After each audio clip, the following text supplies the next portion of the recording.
بسم اللہ الرحمن الرحیم۔ امام شافعی رحمۃ اللہ نے خبر واحد کی حجیت پر 4-5 بنیادی پہلوؤں سے استدلال کیا ہے اور اس اشکال کا جواب دیا ہے کہ ظنی ہونے کے باوجود اور درجہ ثبوت میں قرآن و سنت متواترہ سے کہیں کم ہونے کے باوجود کیوں ہم دین میں اس کو حجت مانتے ہیں۔ تو سب سے پہلا ان کا استدلال تو ایک تاریخی امر واقعہ سے ہے جس کو وہ قرآن کی ہدایت کے ساتھ جوڑ کر نتیجہ نکال کہتے ہیں کہ یہ بات تو کوئی اس کا انکار نہیں کرتا کہ قرآن مجید نے رسول اللہ صلی اللہ علیہ وسلم کی پیروی کی ہدایت کی ہے، مختلف اسالیب میں کی ہے، مختلف زاویوں سے کی ہے، اطاعت کا حکم بھی ہے، اتباع کا حکم بھی ہے، مخالفت پر وعید بھی ہے، اور اس کو ایمان کے ساتھ بھی اس کا ایک تقاضا ٹھہرایا گیا ہے، اور جو کچھ رسول نے اس کی تاکید کی گئی ہے۔ اس کے ساتھ ساتھ امام صاحب کا خاص استدلال یہ ہے کہ اللہ تعالیٰ نے قرآن مجید میں بتایا کہ اللہ اس نے جو چیز نازل کی ہے رسول پر وہ الکتاب اور الحکمہ ہے۔ تو الکتاب تو قرآن ہے اور الحکمہ امام شافعی کئی دلائل اور استدلالات سے واضح کرتے ہیں کہ اس کا مصداق سنت، تو سنت بھی اللہ کی طرف سے نازل ہوئی ہے، اس کی پیروی کرنا بھی قرآن کی روح سے ضروری ہے۔ یہ تو ایک مقدمہ ہو۔ دوسرا مقدمہ یہ کہ یہ ہم تاریخی طور پر جانتے ہیں کہ رسول اللہ صلی اللہ علیہ وسلم نے جو ہمیں دین دیا ہے وہ دونوں طرح کے احکام پر مشتمل ہے۔ ان میں سے کچھ وہ ہیں جو تواتر سے ہم نقل ہوئے ہیں، کچھ وہ ہیں جو اخبار احاد سے نقل ہوئے ہیں۔ امام صاحب کی اصطلاح اس کے لیے نقل العامہ اور نقل الخاصہ کی۔ نقل العامہ یعنی جس کو سارے مسلمان نقل کر رہے ہیں، اور نقل الخاصہ یعنی ان میں سے جو مخصوص افراد نقل کر رہے ہیں۔ تو قرآن کہتا ہے رسول کی اتباع کرو۔ تاریخی طور پر ہمیں معلوم ہے کہ رسول کی اتباع ممکن نہیں جب تک ہم آپ سے منقول اخبار کو قبول کریں، چاہے وہ نقل العامہ سے آئی ہوں چاہے نقل الخاصہ سے۔ تو اس طرح گویا قرآن ہمیں یہ گویا دوسرے لفظوں میں یہ کہہ رہا ہے کہ اخبار احاد کو قبول کرو، کیونکہ اس کے بغیر عملاً ہم اتباع رسول پورے معنوں میں کرنے سے۔ دوسرا استدلال یہ کرتے ہیں کہ دیکھیں خود قرآن کی مراد اور اس کے بڑے ہی اہم پہلو ان کا فہم اخبار پر اور روایات اور احادیث پر منحصر ہے۔ یہ امام شافعی کا ایک پورا استدلال ہے، اور اس میں 3 اہم پہلو وہ خاص طور پر نمایاں کرتے ہیں۔ ایک تو یہ کہ قرآن کے عام اور خاص کا تعین، قرآن مجید میں احکام عموم کے اسلوب میں بیان ہوئے ہیں، لیکن یہ ہم جانتے ہیں اور قرآن مجید سے ہی واضح ہے کہ قرآن مجید عموم کا اسلوب یعنی حکم کو عام اسلوب میں بیان کر دینا،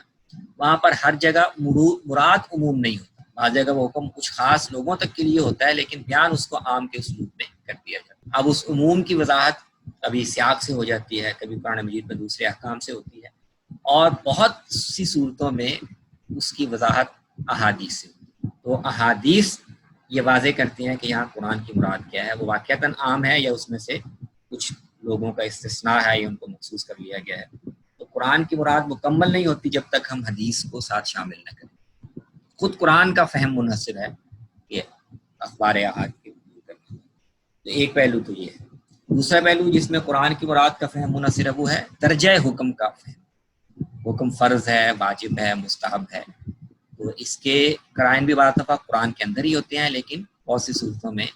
درجہ حکم کی تعیین، جس کی حتمی وضاحت ہمیں حدیث سے ہی ملتی ہے۔ تو اگر ہم حدیث کو چھوڑ دیں تو بہت سی صورتوں میں خود قرآن سے یہ طے کرنے کے لیے کوئی یقینی یا حتمی ذریعہ ہمارے پاس نہیں ہوگا کہ حکم کس درجے کا ہے۔ اور تیسری چیز جو بیان کرتے ہوئے کہ قرآن کے بعض احکام میں ناسخ منسوخ کی تعیین بھی، اس کی بھی فیصلہ کن تعیین حدیث سے ہی ہو۔ اگر قرآن کے اندر ہم رہیں، اخبار کو قبول نہ کریں، تو بعض احکام میں ناسخ اور منسوخ کی تعیین حتمی طور پر قرآن سے نہیں ہو سکتی۔ اس کی ایک مثال وہ دیتے ہیں، جیسے قرآن مجید میں ایک جگہ پہ مرنے والوں اور والدین کے لیے وصیت کا حکم ہے، اور دوسری جگہ پر اللہ تعالیٰ نے ورثاء کے حصے خود بیان کر دیے کہ فلاں کو یہ حصہ دو، فلاں کو یہ دو، فلاں کو یہ دو۔ اب یہ 2 حکم جو ہیں وہ آپس میں ٹکرا رہے ہیں، یا تو وصیت اور حصوں کی تعیین مرنے والے کو کرنی ہے، اور یا جو اللہ تعالیٰ نے حصے بیان کیے ہیں ان کے مطابق ان کو حصے دینے ہیں۔ اب ان میں سے کون سا پہلے تھا کون سا بعد میں، تو قرآن کے اندر تو کوئی وضاحت نہیں ہے۔ کہنے والا کہہ سکتا ہے کہ یہ جو حصے جن میں بیان ہوئے ہیں یہ پہلے اللہ تعالیٰ نے کیے تھے، پھر بعد میں اللہ تعالیٰ نے دوسری آیت میں یہ حق مرنے والے کو دے دیا کہ وہ جیسے چاہے مناسب سمجھے وہ معروف کے مطابق حصوں کی تقسیم کر دے۔ تو اب اس میں نسخ کی حتمی تعیین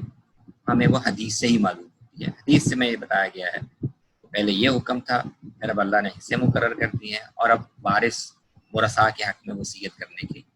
گنجائش باقی نہیں۔ دوسرا استدلال امام شافعی کا یہ ہے۔ تیسرا ان کا بڑا اہم استدلال یہ ہے کہ دیکھیں نبی صلی اللہ علیہ وسلم کا جو طرز عمل ہمیں دکھائی دیتا ہے دین کے ابلاغ میں اور احکام کے ابلاغ میں، وہ کنسسٹنٹ ہے۔ اس میں کوئی ایک آدھ واقعہ نہیں، پوری عہد نبوی میں آپ کا طرز عمل ہی یہ ہے کہ آپ اپنے احکام اور دین کی ہدایات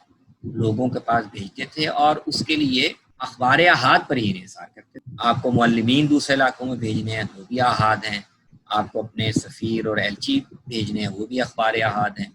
آپ کو کچھ اپنے عمال مقرر کرنے ہیں، وہ بھی انفرادی طور پر جاتے تھے اور جا کے کہتے تھے کہ میں رسول اللہ کی طرف سے آیا ہوں۔